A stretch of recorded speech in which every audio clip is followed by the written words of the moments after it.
kawan datang, yang kita diskusi, ngobrol. Rismon yang kala itu sengaja berkunjung ke kediamannya Habib Rizik di Petamburan. Tapi kalau kita lihat si Rismon ini kayaknya mukanya muka takut, tegang, mau nangis gitu ya. Terus Saya selama ini terus mengikuti perjuangan Bang Rismon dan kawan-kawan. Suryo, ada Iva, Dila, ya, ada Pak Kurnia juga. Dan intinya dari apa yang hormati yang dilakukan oleh Bang Rismon dan kawan-kawan itu sudah on the track. Betul itu jalan. Pertama, bukan sekedar ngomong warga karuan, tapi betul-betul satu penelitian secara ilmiah. Itu jalan sudah benar, penelitian ilmiah. Langkah kedua juga sudah benar. Untuk membuktikan penelitian ilmiah ini, untuk persoalan kriminal, kejahatan, pidana, maka harus membuktikan di pengadilan. Makanya langkah kedua Bang Rismon dan kawan-kawan laporkan ijazah palsu ini ke Barreskrim Mabes Polri, itu juga sudah seperti itu. Jadi ada penelitian ilmiahnya, ya. Tentu habis penelitian ilmiah kan ada pembuktian ilmiah. Pembuktian ilmiah ini yang punya legitimasi dong. Nah, pembuktian ilmiah yang punya legitimasi dalam bidang kriminal atau kejahatan adalah pengadilan. Itu kita berharap Barreskrim Mabes Polri betul-betul fokus serius memproses laporan ini. Panggil yaitu diduga melakukan daripada pemalsuan ijazah. Jadikan tersangka, seret ke pengadilan. Di pengadilan kita buktikan kalau memang ijazahnya asli, buktikan itu ijazah di pengadilan. Otomatis kalau terbukti asli, analisa daripada penelitiannya kan dibuat oleh putusan pengadilan. Ternyata nggak bisa dibuktikan, atau yang bersangkutan nggak datang, atau ijazahnya nggak dibawa, terbukti itu memang palsu, hukum pemalsu ijazah. Makanya saya kaget, karena sudah on the track begini, disikapi oleh pihak yang sebelah sana, dan Bang Rismon dilaporkan. Nah, saya pikir ini Kapolda Metro Jaya nggak usah diproses lagi lah, diabaikan aja. Bukan, sekam penelitian ilmiah mesti buktikan, bukan dikriminalisasi. Arah komon. Nggak bisa kok ke tempat yang lain minta pembelaan. Kok harus ke situ?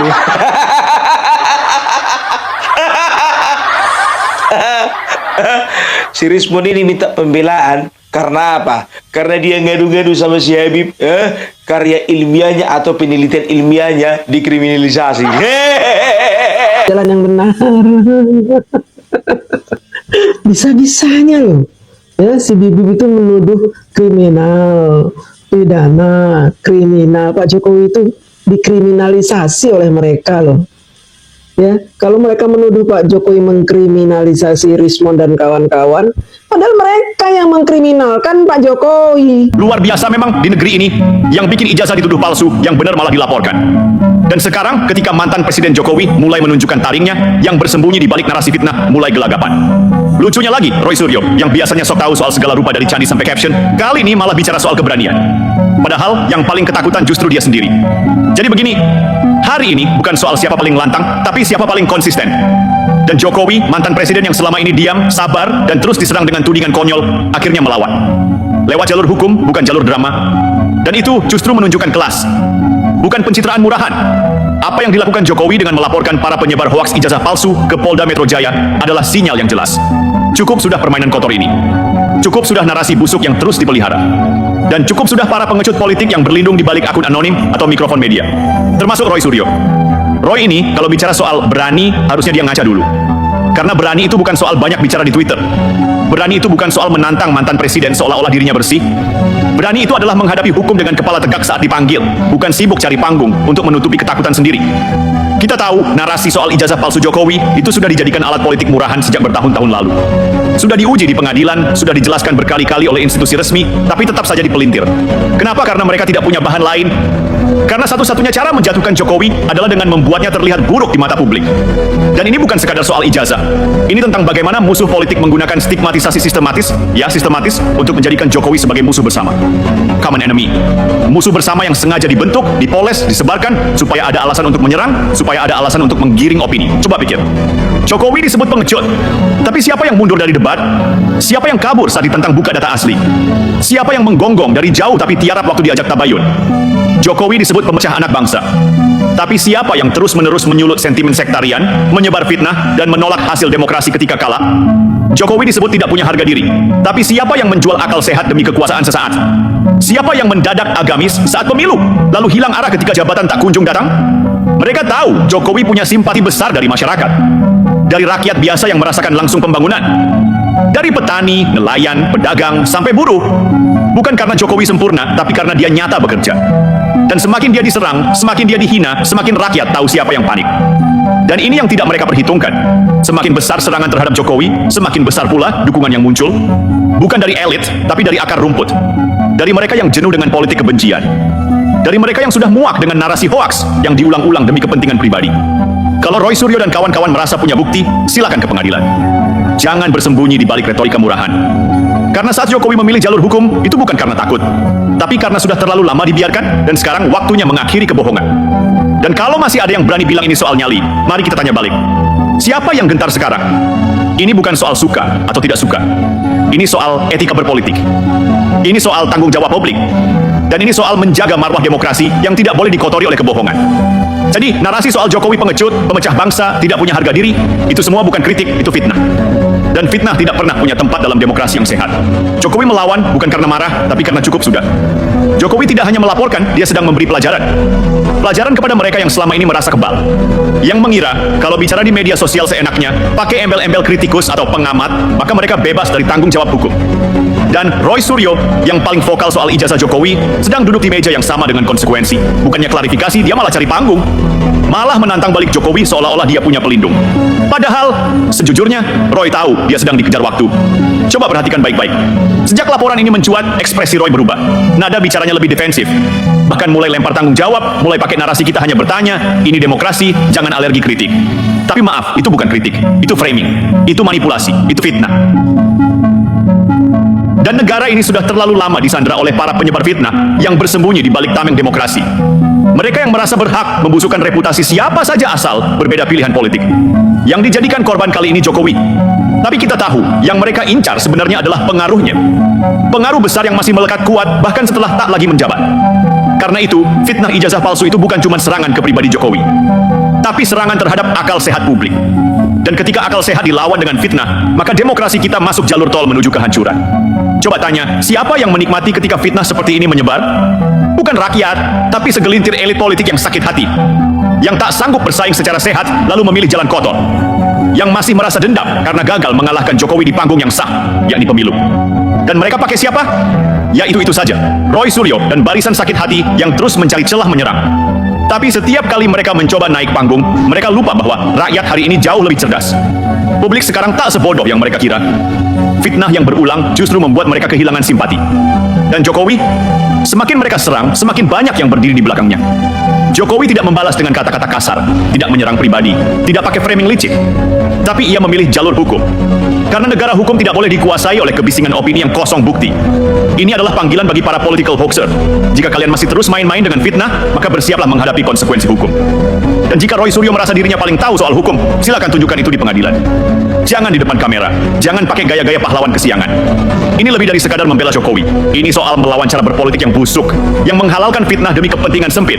Dan jika hari ini Jokowi melawan, maka kita harus sadar, ini bukan hanya tentang dirinya, tapi tentang kita semua yang tidak ingin demokrasi ini berubah jadi pasar gelap kebohongan. Dan kepada mereka yang bersembunyi di balik Roy Suryo, sebaiknya waspada. Jika kalian pikir fitnah itu senjata, maka bersiaplah, hukum adalah pelurunya. Kita lanjut. Sekarang, tarik napas dulu, karena yang kita hadapi bukan cuma Roy Suryo. Roy itu cuma alat. Yang lebih penting dibongkar adalah siapa yang menggunakan alat itu. Karena fitnah besar seperti ijazah palsu bukan kerjaan orang iseng. Itu bukan kerja solo player. Itu kerja sistematis, terstruktur, masif, dan sangat mungkin disponsori. Lawan politik Jokowi ini memang tidak pernah benar-benar berhenti. Mereka cuma berganti topeng. Dulu serangannya soal otoritarianisme, lalu dinasti politik, lalu presiden 3 periode, sekarang mereka ubah jadi ijazah palsu. Besok bisa jadi soal sepatu atau siapa tahu makanan favorit Jokowi.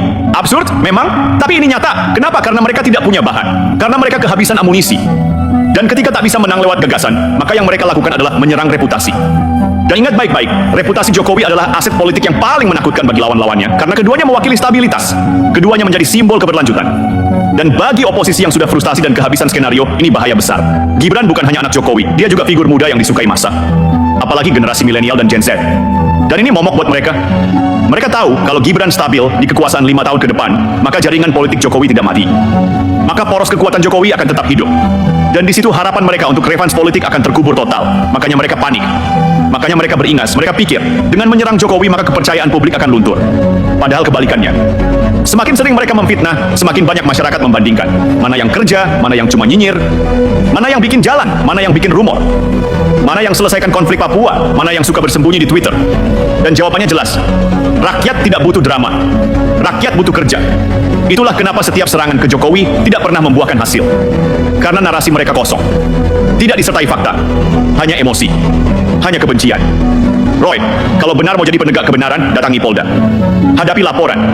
Bawa bukti, jangan bawa retorika. Kalau benar bicara soal ijazah palsu, kenapa tidak dari dulu? Kenapa sekarang setelah Jokowi tak lagi menjabat? Kenapa tunggu saat Gibran jadi wakil presiden terpilih? Karena ini bukan soal kejujuran. Ini murni soal kepanikan. Dan kalau Roy masih merasa punya harga diri sebagai mantan pejabat, sebaiknya berhenti jadi perpanjangan tangan dari pihak-pihak yang takut Jokowi bangkit kembali. Karena yang dilawan sekarang bukan cuma Jokowi, tapi satu gelombang publik yang sudah muak pada politik adu domba. Kita harus bicara apa adanya. Ini bukan sekadar hoax ijazah. Ini bukan cuma Roy Suryo. Ini adalah perang narasi yang sedang digencarkan untuk melemahkan basis Jokowi. Karena itu, publik harus diajak berpikir waras. Harus diajak melihat bahwa demokrasi tidak bisa dijalankan dengan semangat membunuh karakter. Kalau itu terus dibiarkan, maka jangan salahkan kalau rakyat suatu saat tidak lagi percaya pada siapapun selain diri mereka sendiri. Dan itu jauh lebih berbahaya daripada semua tuduhan yang pernah dilemparkan ke Jokowi. Jadi mari kita buka lebih dalam lagi, biar rakyat tahu siapa yang sebenarnya sedang main api di balik fitnah-fitnah ini. Karena ini bukan lagi soal ijazah, bukan lagi soal keabsahan dokumen. Ini adalah soal kekuasaan, ketakutan, dan kendali narasi. Dan di balik itu semua, ada satu aroma busuk yang semakin menyengat, kepentingan asing. Iya, asing. Yang selama ini diam, tapi selalu ikut bersuara kalau proyek-proyek strategis Indonesia mulai mengancam dominasi ekonomi global mereka. Dan siapa yang jadi momok? Siapa yang mereka anggap berbahaya? Jokowi. Karena Jokowi berani melepaskan Indonesia dari ketergantungan. Karena Jokowi berani bilang tidak pada IMF, World Bank, dan kekuatan neokolonialisme. Karena Jokowi bikin IKN yang tak berbasis utang luar negeri. Karena Jokowi bangun hilirisasi yang bikin negara-negara Eropa megap-megap kehilangan bahan mentah gratisan. Coba pikir, kenapa fitnah ijazah muncul pas Jokowi pensiun? Kenapa justru makin keras saat Gibran naik? Karena bagi mereka Jokowi tidak boleh punya legacy. Jokowi tidak boleh dikenang sebagai pemimpin berhasil. Jokowi harus dipreteli citranya biar bangsa ini ragu, biar sejarah ini kabur, biar proyek hilirisasi ini bisa dikacaukan. Dan disinilah kita sadar, fitnah ijazah bukan cuma soal politik dalam negeri. Ini soal pertarungan geopolitik. Siapa di balik tirai fitnah ini? Ada kelompok yang trauma 10 tahun gagal berkuasa. Ada mantan pejabat yang ingin comeback tapi tak punya panggung. Ada ormas-ormas yang kehilangan kucuran dana karena Jokowi rapikan anggaran. Dan jangan lupa, ada segelintir buzzer tua yang cari cuan dari fitnah, hoax, dan narasi benci. Roy Suryo itu bukan mastermind. Dia pion. Yang kasih narasi, kasih briefing, kasih skrip, itu bukan orang biasa. Itu elit politik sakit hati. Yang tak rela kekuasaan berpindah ke generasi baru, ke tangan Gibran yang masih segar dan dicintai publik muda. Kenapa harus waspada? Karena mereka akan terus menyerang. Hari ini ijazah. Besok mungkin klaim Jokowi anggota orde tersembunyi. Lusa mungkin Gibran disebut anak alien.